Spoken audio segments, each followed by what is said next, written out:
ပိုက်ကောင်နဲ့ကိုဝါလာဆိုတာဩစတြေးလျနိုင်ငံရဲ့ကမ္ဘာကျော်အထင်းရမှတ်တရိတ်ဆန်လေးတွေပဲဖြစ်ပါတယ်။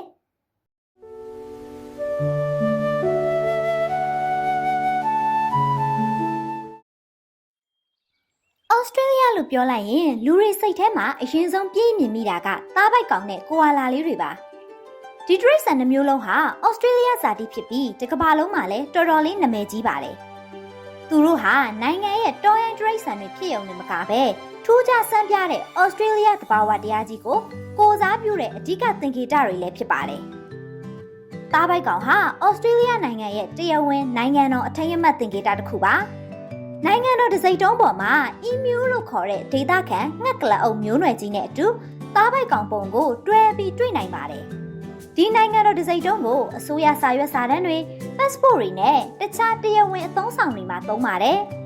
ဒါအပြင်ဩစတြေးလျအကျွေးစေးအချို့စစ်တပ်တစိမ့်တွေအားကစားအသင်းအမတ်တစိမ့်တွေနဲ့အမတ်တရပစ္စည်းတော်တော်များများမှာလည်းသားပိုက်ကောင်ပုံကိုတွေ့နိုင်ပါတယ်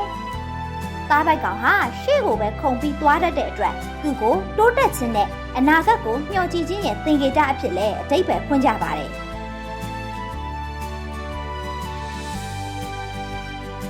ကိုဝါလာကတော့ဩစတြေးလျနဲ့ခွဲခြားလို့မရအောင်တွဲမြင်ရတဲ့နောက်ထပ်တရိတ်ဆန်တစ်မျိုးပါ။နိုင်ငံတော်တစိမ့်တုံးပေါ်မှာမပါပေမဲ့ဩစတြေးလျရဲ့လူသိအများဆုံးတရိတ်ဆန်တွေကတစ်ခုဖြစ်ပါတယ်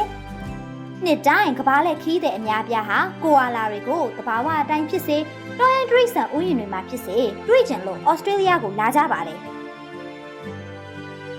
သူတို့ရဲ့ချစ်စရာကောင်းပြီးအေးအေးဆေးဆေးပုံစံကြောင့်တစ်ကမ္ဘာလုံးမှာရေပန်းစားပြီးလူတွေဩစတြေးလျရဲ့ထူးခြားတဲ့တောရိုင်းတရိတ်ဆန်လောကအကြောင်းပိုသိလာအောင်ဆွဲဆောင်နိုင်ပါတယ်။ဒီတရိတ်ဆန်နှမျိုးလုံးဟာတဘာဝပတ်ဝန်းကျင်အတွက်လည်းအရေးပါပါတယ်။သားပိုက်ကောင်တွေကညက်စားပြီးစကြက်မြေတွေကိုထိန်းညှိပေးတယ်လို့ကိုဟာလာတွေကတော့သူတို့ရဲ့အဓိကအစားအစာနဲ့ခိုလုံရာဖြစ်တဲ့ယူကလစ်ပင်တွေပေါ်မှာပဲသူတို့ဘဝကိုအချိန်အများစုကုန်ဆုံးကြပါတယ်။